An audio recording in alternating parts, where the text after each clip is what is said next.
Hello, welcome to sunny Liverpool, famous for many things, including, of course, as the home of the Beatles.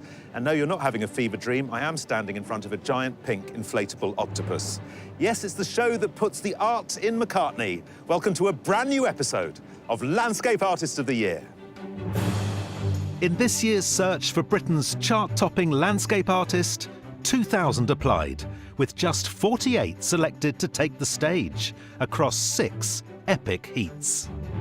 As landscape mania has swept the nation, our artists have had to cope with everything from mind-blowing vistas to scorching temperatures. I think I might just go and jump in the river because I am fading fast. Along with the inevitable summer downpour. We arrived and the heavens opened, there was thunder and lightning. The prize they're competing for is a £10,000 commission for the Science Museum, celebrating the stark beauty of Orkney and its key role in the sustainable energy revolution. As ever, it's our 3 eminent judges the artists need to impress: Kate Bryan, Taishan Schierenberg and Kathleen Soriano. Well, this is looking lovely, so I'll just take that. And no festival of art is complete without a support act, the Landscape Artist Wildcards. There's an ice cream truck over there as well. No, that's we want to go in as far as this. No, but I mean to get an ice cream, not to paint. Oh, yeah. So, as they step into our octopus's garden, who will come up smelling of roses? A little bit worrying, but we're not going to worry. We're going to paint. And who will get lost in the undergrowth? Is painting relaxing for you? No. Right. It's absolute pain. I want to leave you to... Suffer. To suffer.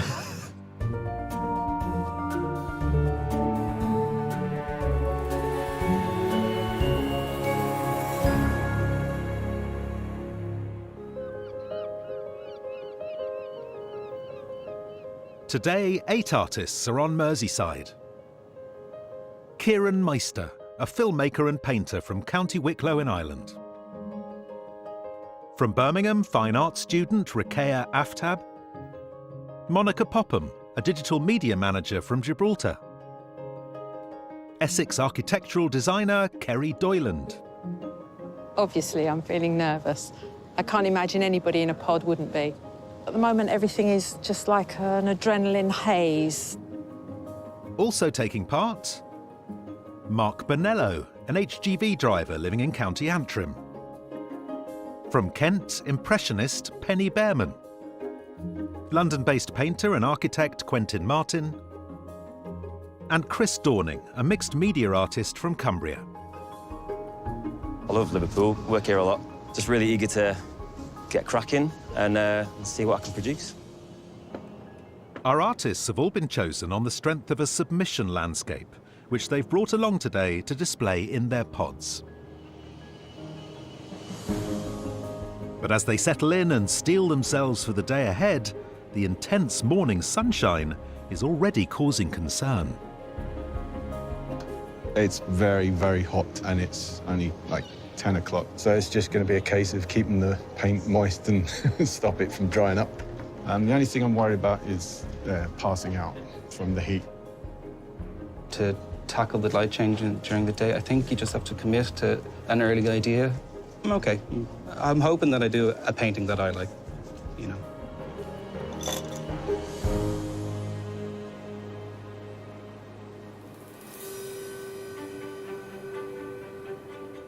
Artists, you don't have 8 days a week. You have 4 hours to complete your landscapes. Don't let me down. Your time starts now.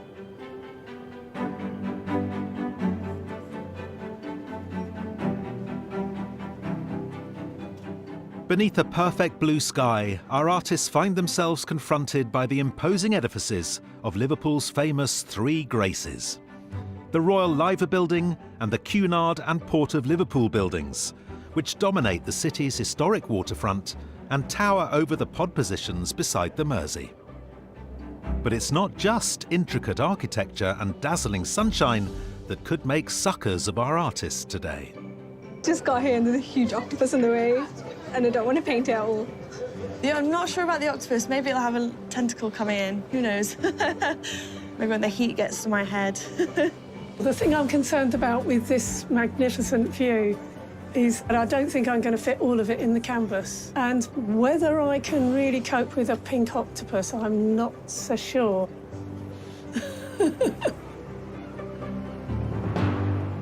It's pink and surreal. It's very surreal. None of our artists are surreal today, are they? Well, it remains to be seen. I mean, it's going to be really interesting at the end of the day. We're going to have, like, probably two camps, like, ones that embrace the octopus, one that totally rejected. It wasn't here, it never happened. And, you know, people tend to think that urban architecture would be all very, very grey, but there's so much colour here. Yeah. As well as the octopus, but you've got the wonderful blue sky, the tones in the grey, and the shadows are doing wonderful things on the buildings. Well, I think actually probably their biggest challenge is going to be editing. Not to say I don't want a big, full picture of this spectacular view, but I just love it when an artist identifies one thing that I would never think of. I mean, who's going to just do the octopus? Do you think, what would we do if someone just did the pink and green octopus, Kate? That probably would serve us right for putting it there. With an excited Liverpudlian crowd already gathering in the morning sun, our first artist has been inspired by the entire stretch of grandiose architecture looming over him. The view is quite complicated, but the whole experience of this place is seeing all three of them together in this very linear way. The composition actually lends itself to quite a long format, I think. Quentin Martin lives in London and has recently completed 8 years studying architecture. But it's rural rather than urban scenes that tend to inspire his work, as in his expressive oil painting of a panoramic river view close to his family home in Dorset. Quentin, that's a beautiful submission. It's very lyrical, it's very painterly. It's a large vista, but it actually is very intimate. Thank you. Now, we've given you these three rather sort of monstrous buildings. Yeah. Tell me what your thoughts are about tackling them. Well, although they're very blocky, they lend themselves, I think, to a very horizontal composition. That's basically about the rhythm of these sort of turrets and these domes and the towers and the shapes that they make in between them. Well, look, your drawing is appearing very slowly. There's obviously a lot to deal with. I'll let you tackle it. Thank you. While Quentin takes on the whole breadth of today's epic view, our next artist is being more selective. I tend to normally work with urban scenes, so I've gone like vertically. Kind of want to focus in on the foreground and then have the building in the back. Ruqayya Aftab is in the second year of a fine art degree at Birmingham City University. Her submission, a monochrome woodcut print of a bustling market in Pakistan, took around 3 months to complete. So faced with today's colossal built environment, she's changing tack entirely. Ruqayya, you gave us this wonderful engraving, and we were taken with its sort of incredible sort of long view and the intensity of activity going on. But you're not doing engraving today. What made you make that decision? Mainly because it takes a really long time. Could do more with painting. And is painting something that you're as comfortable with as you are with engraving? Yeah, I tend to do painting a lot more. OK.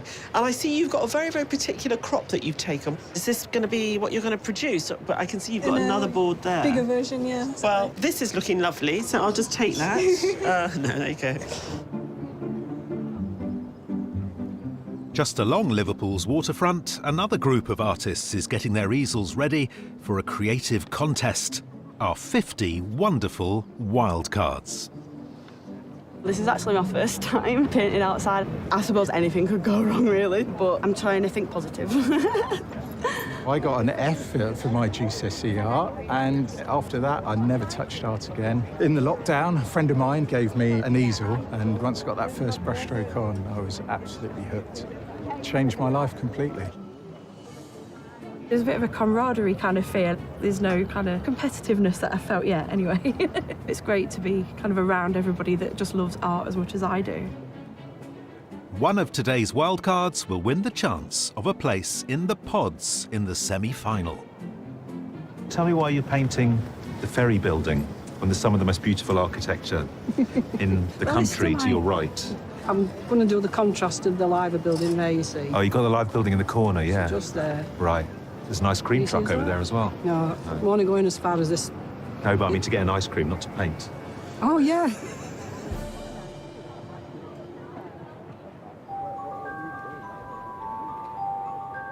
While our wildcards keep their cool, our next artist is turning up the heat with his bold and vibrant choice of colour. When I'm producing a landscape, I tend to start with a red ground. It's a nice dramatic colour to work onto. Chris Dorning is a professional mural artist. Building on a red ground with charcoal and acrylics, he creates striking, energetic paintings, as in his depiction of a tree he chanced upon while walking in woodland near his home in Cumbria. Chris, we've got a beautiful blue sky day. We've got Yes. the green of the trees, Yes. the pink of Ollie the octopus. Mhm. But you've got this incredible red ground. What is it about the red? What does that do for you? I just love how the red will come through. Okay. And I like seeing how it does that. I'm putting it in the right place, but it glows, and I like seeing a tiny little hues just pop through the gaps too. And I know from your submission that you sort of came across this incredible tree and felt that you had to paint it. Yeah. We found it sort of really impressive and striking. Thank you. You are quite playful with the colours that you use in it as well. Yeah. I mean, it made me think a little bit about David Hockney. You know, today we've told you what you've got to paint. I Yeah. mean, how does it feel when someone has made that choice for you? It's always tricky. It's a little bit school, isn't it? You've got to do that. But no one needs to be happy but me. And the three judges. Just And, saying. and you guys, yeah, sorry.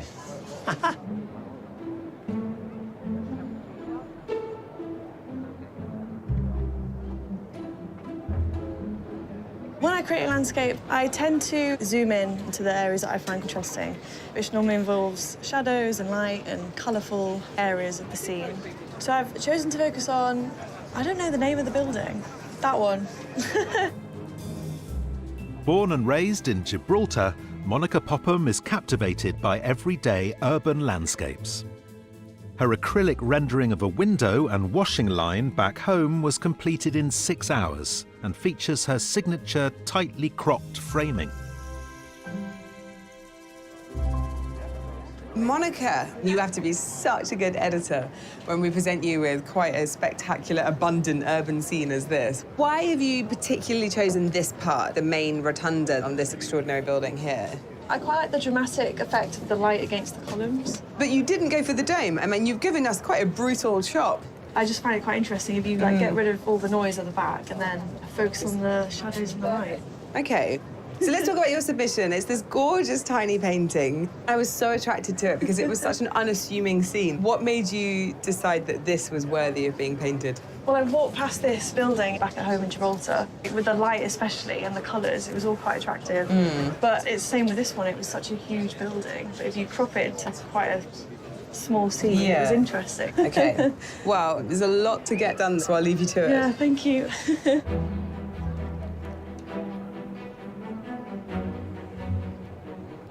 With an hour in Liverpool already gone, it's our artists' last chance to set their compositions. At the moment, I'm maybe thinking that my perspective might be a tiny bit flat. That's why I've introduced the big tail end of the museum. It's got all these angles that will hopefully lead the eye down the road.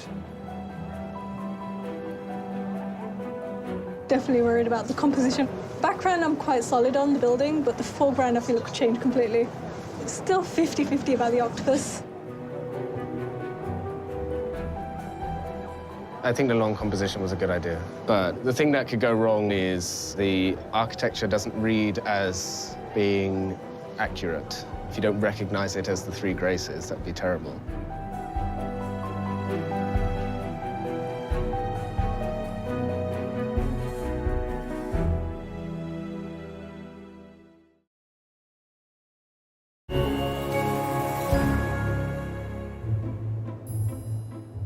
On Liverpool's waterfront, our artists are taking on the municipal grandeur of the city's famous Three Graces, along with a giant octopus thrown in for good measure.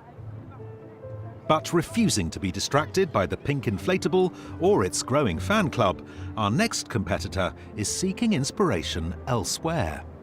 Usually I would find a niche that's quite interesting, so I kind of like this juxtaposition between the modern building here and the older building on the left. So, yeah, it's all good. HGV driver Mark Bonello previously took part in Landscape Artist of the Year at Compton Verney in Warwickshire. Drawn to overlooked urban scenes, his submission is a view from his lorry while stuck in a traffic jam in Birkenhead, just a stone's throw from today's pods.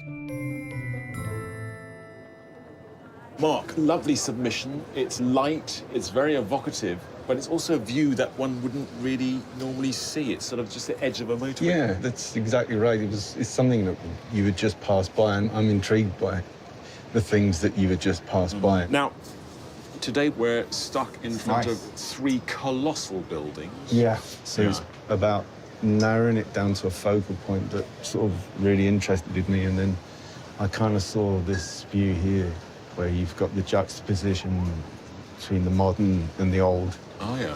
Now, you've done a little sketch. Yeah. So you've worked out your composition. I mean, the sketch looks very promising, so I'll let you crack on. Thank you.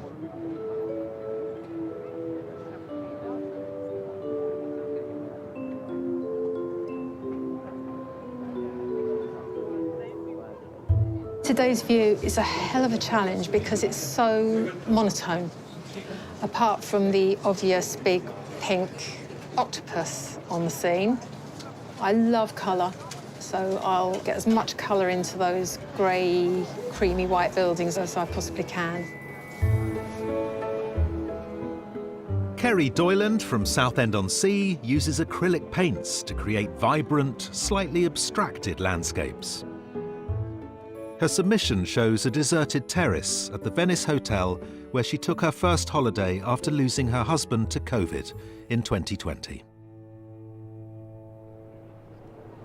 Kerry, this is a beautiful submission. You really transport me to this terrace.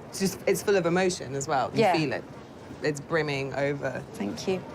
And I love your use of colour. I was curious, did you start with like a very strong orange, like quite bright? Okay. I did, which is where I am exactly at the that moment. here. Yeah. Okay. Is it something you always use, this sort of intense orange at the beginning? Yeah, but because these buildings are sort of pale, yellowy, grey, white, I've gone in with sort of lilacs and purples in the shadows. So a slightly different colour register. A different colour register. Well, listen, to put together these like purples and mauves with these sort of more acidic oranges, you really tread a fine line. You get away with a lot. I hope we get to see that at play today. Oh, goodness, so do I.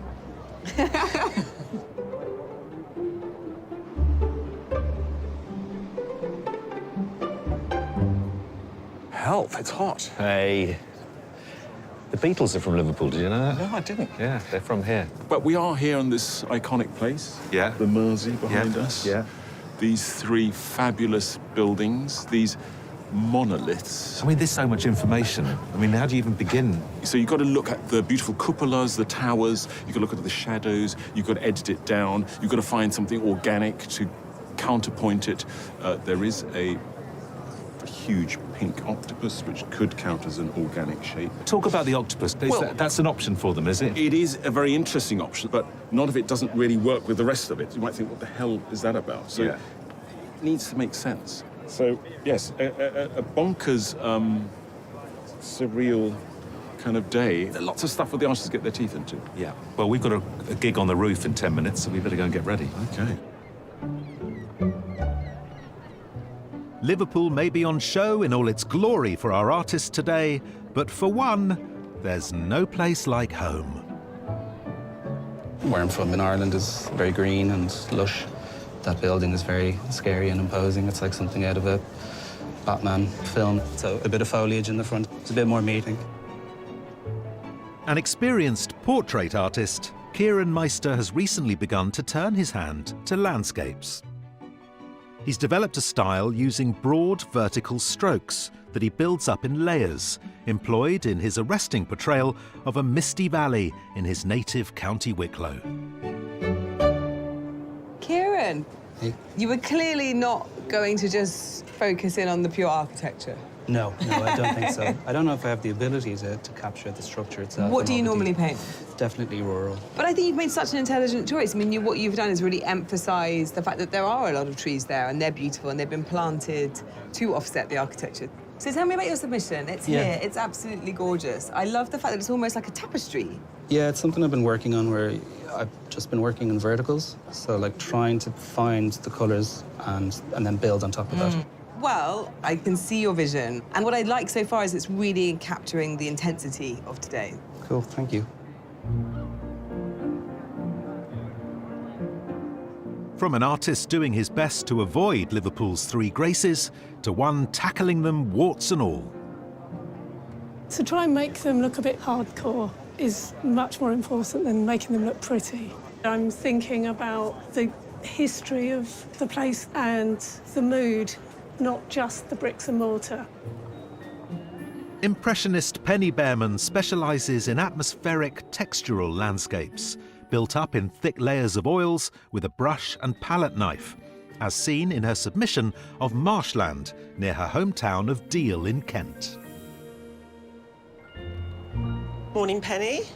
Good morning. What made you decide to include all three of the wonderful buildings that we have here? It all looks really heavy, and I really want to get something in about Liverpool's past and the colonial history element. It's quite a loaded history here It in is Liverpool. very loaded. But here you've got something that's very sort of light and joyful. I'm trying to be cheerful at the Okay, beginning okay. because it won't last. So one of the things we really loved about your submission was that sort of broadness and openness. You've got that very dramatic cloudscape Yeah. that you caught. I mean, what's giving you the drama here today? I think city architecture seems to be about grandeur and showing off, making people feel quite small down here. Yeah. So the drama is in the weight of it, I think. Well, it's got a lovely tension to it already, so you're on the right lines, Penny. Hopefully. Yeah. Along the waterfront, our wildcards, free from the confines of a pod, are revelling in the full 360-degree view. So I've chosen to paint the view overlooking where the ferry is collecting people. Earlier today, actually, there was a beautiful kind of reflection coming down from this long, like turrety thing, if you like.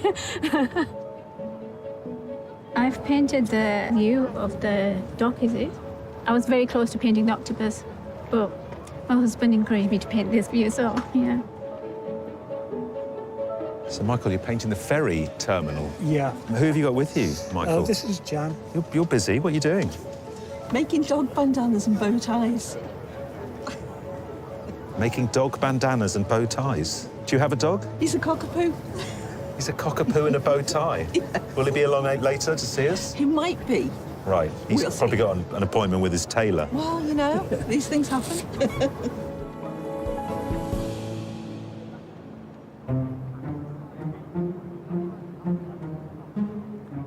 Though the Mersey heat seems to suit the gathering crowd, back at the pods, some of the artists are struggling with the soaring temperature. I could pass out, yeah. Every time I make a mix, it just dries out instantly, you know, so I'm having to constantly add some thinners to it. Because of the heat, everything's drying on the brush and the palette, just bone dry. Start to mix a colour, gone. I'm just letting my temperature out through the soles of my feet. As soon as I put shoes on, I feel a bit confined.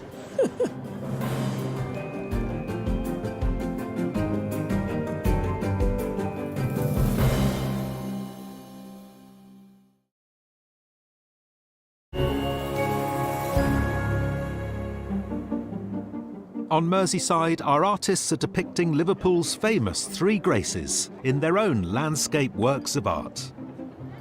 But capturing the architectural detail of the imposing vista is causing problems. So the composition is long format. I've blocked in all the major areas of tone, but I don't know, there's part of me is thinking, oh my God, am I going to be able to get all the relevant information in? Because I've cropped the top and I've cropped the bottom. Something about it just doesn't look right. I think it might be the perspective. A bit nervous. I thought I'd be further on than I am, to be honest. For Kerry, though, it's not only the buildings that have her fishing around for the right composition. Because the octopus was provided for us, I thought, well, maybe we're being encouraged to include a little bit of something cheesy today. So I'm painting in the Fab Four. George, Paul, Ringo and John. It's our own Fab 3 the artists need to impress. So at the halfway point of the competition, who do they think is hitting the right notes? So our artists today seem to have fallen into two camps, faced with this epic view. They're either giving us it all, or they're zooming in.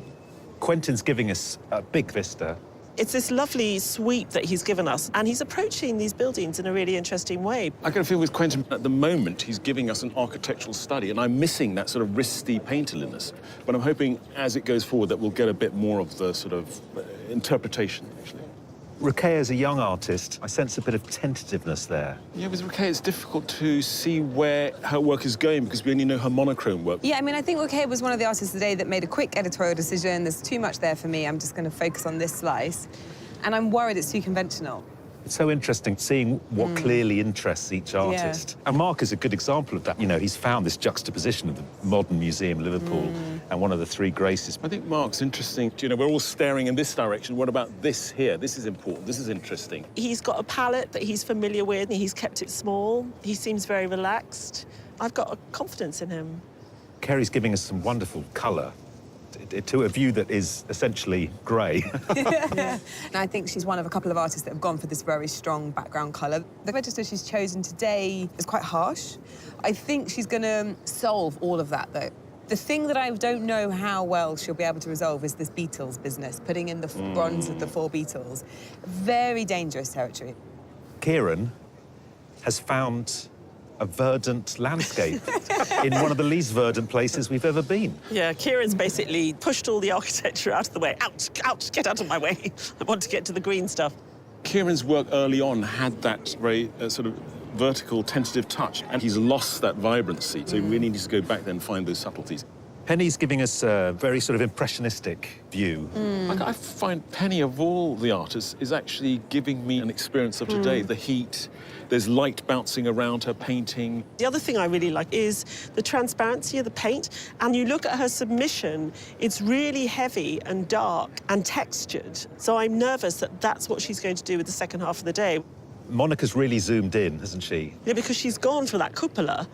And it's wonderful in the way it's been enlarged and the level of detail. She is one of those artists who goes, OK, I want to paint about this. Where can I find it today? And that's what she's done. I don't know that it gives me a sense of Liverpool today, but it's a great bit of painting. Chris is working at a phenomenal rate. I think with Chris, what is interesting, because he's working on a red ground with black, his painting is looking like a graphic novel. And of all of them, trying to paint the octopus, his makes sense. Yeah. Somehow it works within the narrative he's built up. But yeah, at the end of the painting, are we going to feel like this belongs in a book as opposed to in a gallery? Well, there we go. When we told them they were painting in Liverpool, I mean, who would have expected a neon pink octopus? That's part of the charm, isn't it? We sort of raise the bar every single time. Today, a giant inflatable octopus. Tomorrow, who knows?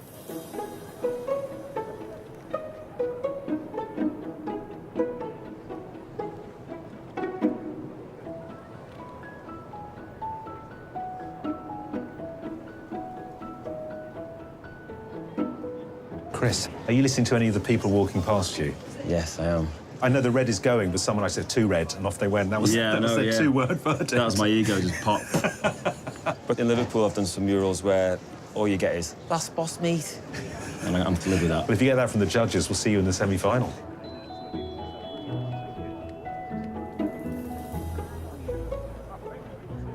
Ruqayyah, you put one solitary figure in. You know, we often go to populated scenes, and so, you know, there are people in it. Why did you choose just one person? At the moment, it's just one. Like, if it was up to me, if I had a lot of time, I'd have, like, hundreds of people in there. Oh, interesting. Well, I'm curious, is this lone visitor in your painting going to have any friends by the end of the day? Known collectively as the Three Graces, after the Greek goddesses of charm, beauty and creativity, the Royal Liver, Cunard and Port of Liverpool buildings have been the stars of Liverpool's waterfront since the early 20th century. The three pierhead buildings were built on the site of the former George's Dock. These buildings were quite forward-looking for their time. They were all designed to be quite showy, but to be individual as well. The Port of Liverpool building came first in 1907, followed a year later by the Royal Liver building, home to the Royal Liver Assurance Company. At almost 104 metres tall, it was one of Britain's first skyscrapers. But it's what sits on top that cemented the building's place in Merseyside folklore. The liver birds are very much mascots of Liverpool. The female one, Bella, is the one who looks out to sea to look for the sailors coming in, and the male, Bertie, is the one who looks inland and sort of coming home and looking at the city. There's a myth that should the two liver birds fly away, the city of Liverpool ceases to exist. In 1914, the Cunard building, headquarters to the Cunard Line Shipping Company, was erected between the two, creating an imposing waterfront welcome to the city. They were meant to be received as you arrive by ship from the sea and down the River Mersey. And I think a lot of people arriving in Liverpool recognise the buildings and know that they're home. Now offices, the Three Graces endure as a symbol of Liverpool's history as a port city of global importance. A legacy that has shaped its cultural, social and artistic spirit and imbued Merseyside with the unique character it has today. Down in front of the Three Graces, school's almost out for our wildcards. I was a student here at art college in the 60s, Right. but I never did anything like this. And I have to say, this picture does take you slightly back in time. You've taken away the road, taken out all the people. Well, if I had a few days, I probably would put all those things in. Right, okay. Claire, you produced two amazing views across the Mersey, totally believable. Are you local? I've come from Cornwall. What? Well, look, I get immediately transported. I know exactly what you're talking about in terms of light and texture and water, so I mean, it's really, really impressive. Thank you. Our three judges now face a difficult decision. Only one artist can prevail, but with today's wildcard split into two distinct camps, will they choose someone who's tackled the architecture head-on, or an artist who has turned to face the river? You are wildcard winner! Congratulations! Well done. And it's Melanie Thorne-Potton's sophisticated depiction of light catching the Mersey's surface that's the judges' favourite today. Just love the way that you're able to capture the water. It's just really believable. It's a really interesting use of the language. Thank you. Impressionistic without being too impressionistic. Yeah, it really feels like today. Fantastic, thank you. Well done. I'm a bit speechless, actually. Yeah, really, really pleased. Means a lot. I think my best friend's got a big part to play in today. She's pretty much had the umbrella held for me the whole day, so I'm very grateful to her. Melanie from Gloucestershire will enter a pool of wildcard winners from all 6 heats, one of whom will be selected for a place in the semi-final.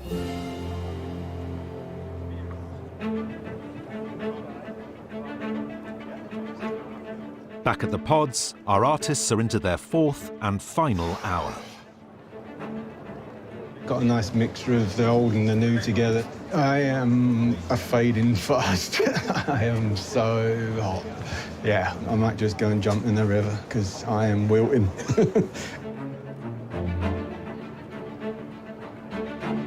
I wanted to use the trees to frame the composition, but I still have to work on the building, I think. I need to figure out how much detail I'm going to put into it. I don't want to overwork it. That's one thing I'm worried about.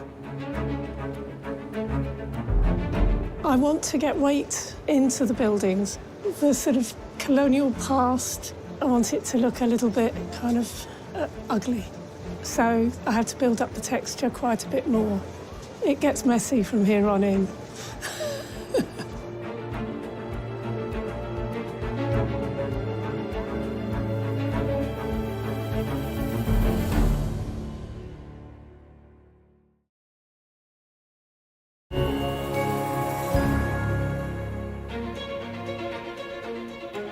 In our octopus's garden on Liverpool's waterfront, our artists are into the final stages of the day's painting.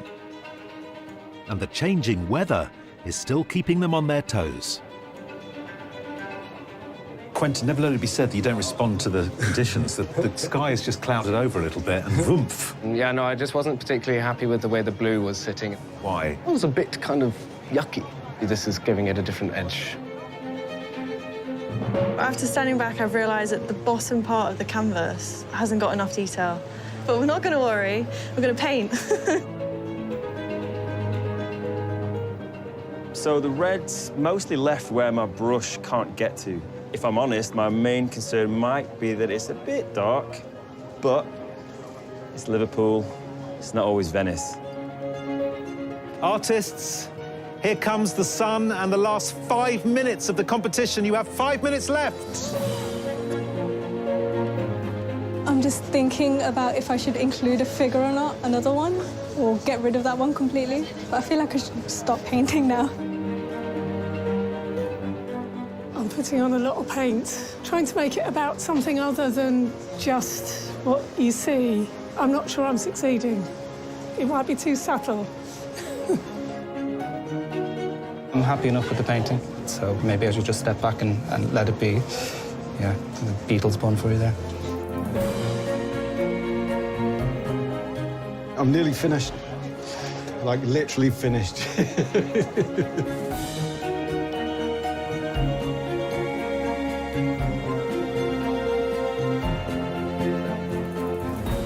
Artists, your time is up. Please stop what you're doing and step away from your easels.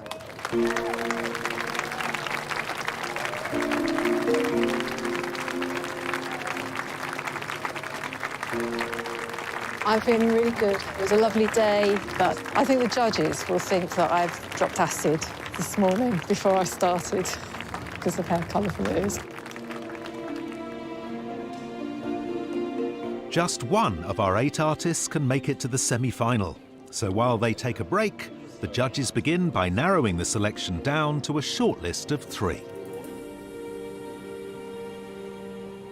You know, I think Olive the Octopus has got a lot to answer for. I think the pink has infected nearly every single one of these paintings. I also think that today we had artists that, you know, they had to make an editorial decision and stick to it. I love the landscape format that Quentin's used and the fact that he went for all 3 buildings. I thought that it was more dramatic before he put this sky in, but I love the treatment of the building. I mean, this view, there's so much detail, and he's found a shorthand to produce a very convincing sense of space and where we are. Mark, in a similar way, I think it's a really beautiful rendition of this space we're in. I love his contrariness as an artist, where he'll find a view that you sort of haven't given him. He found this tiny little corner, sort of over here, full of story, you know, in the way that you've got the modern jarring against the historic. It's a really solid piece today. I loved what Rukeya did because actually her painting feels literally like today. You know, the clarity, the brightness. Yeah, I must say I got it wrong at lunchtime. I saw Rukeya's composition, you know, it's flat onto the building, and actually she's resolved that issue by creating that space in the foreground and added to that the surreal sort of solitary figure. I love the way Monica uses colour. I love her eye. You know, she's just zoomed right on up there and chosen what to leave out in an intelligent way. But I think what really makes her paintings alive is there's so many straight lines and none of them are straight. They're all handmade. So it gives it a very sort of natural, organic feel. So, yeah, very clever painter. I love Kerry's painting. I think she's a great colorist. And actually, the thing that I like most about it actually is these very strange, peculiar purple shadows. You know, she stayed on the right side by having those Beatles figures not quite appear. But the psychedelic nature of it, it's sort of too reductive for me. Liverpool's a complicated and rich city. I feel that this is a bit one note. With Kieran, I feel like I've fallen into his verdant, lush landscape that he sort of brought with him in his head. And that fantastic tower, which is heavenly almost. It's of here, but it's not of here at the same time. And he's done some really intense, beautiful things with the foliage in the foreground here. And it's original, this sort of vertical mark making. Penny's really worked her painting today. It's like she's been digging in the garden. I always like a painter who chucks it on and sees what happens. I feel like with Penny, I'm mourning a painting that I saw earlier today. It's underneath that paint. Yeah. And it had a transparency and a lightness of touch to it. Chris gave us that sort of burning, almost fluorescent red this morning, and we're only left with hints of it. But I do worry that by giving these buildings this red and black outline that's stepping too much into illustration, you know, you could imagine that, like, Batman's come to defeat the octopus or something. He's given us a completely different style to everybody else. I mean, that's what we want, isn't it? To make it even harder for us to pick someone to go forward. And that is absolutely what I feel that we've got today. Yeah.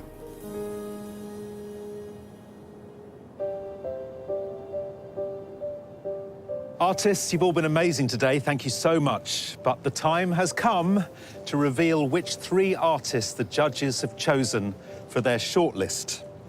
The first artist is Quentin Martin.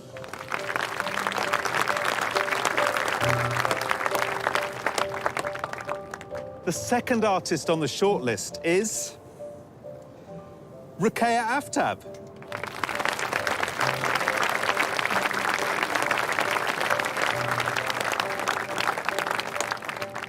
And the third artist is Monica Popham.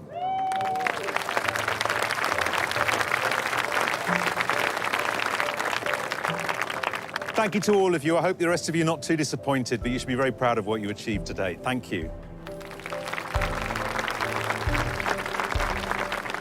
The judges are now faced with choosing today's winner.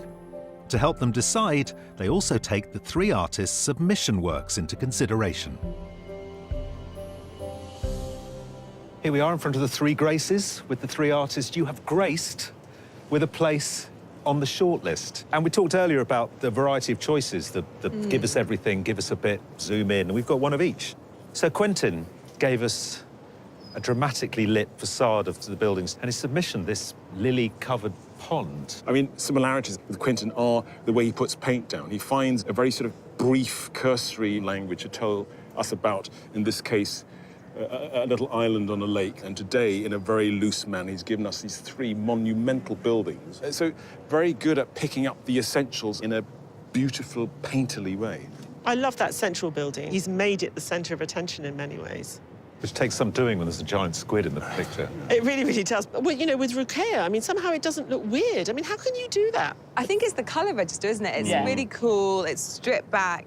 And I think if you compare it to her submission, you see she's looking for cities that are populated, and you see it in both works, just in really different ways. Not just because the medium is so different, but I think in both of them, she puts an awful lot of information in there, but manages not to overwhelm us. Monica's world is quite a graphic world, but because I think the colours that she uses, it takes us into the painterly.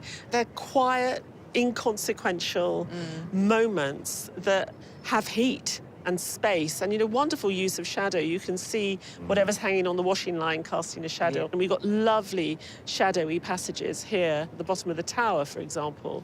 It's curious, isn't it? Because they do take you to different places, so it's quite complicated when you have this range of possibilities to choose who's going to go forward, actually. Well, choose you must. You've got to pick one to be today's winner.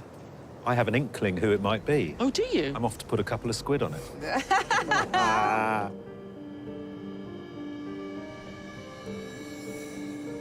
Quentin, Ruqayyah, Monica. To get to this point is a win in itself, but only one of you can go through to the semi-final. The artist the judges have selected is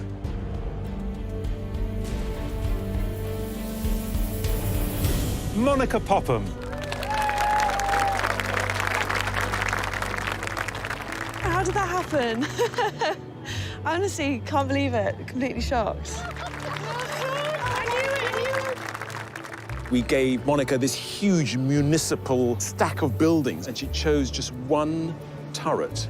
But by finding the right light, the right shadows, and the right sort of composition, she gave us the heat of the day, she gave us a sense of looking up in awe at these huge buildings, and all on a painting that was this size, which is just extraordinary.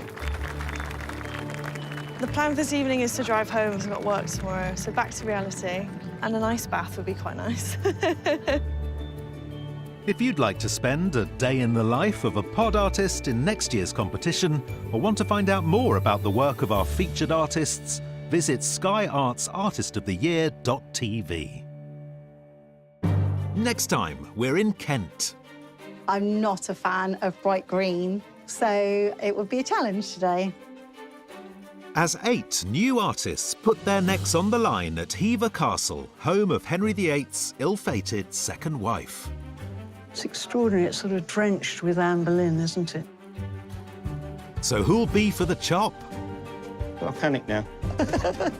And whose work will be their crowning achievement? Apart from not having 3 hands, it's going great.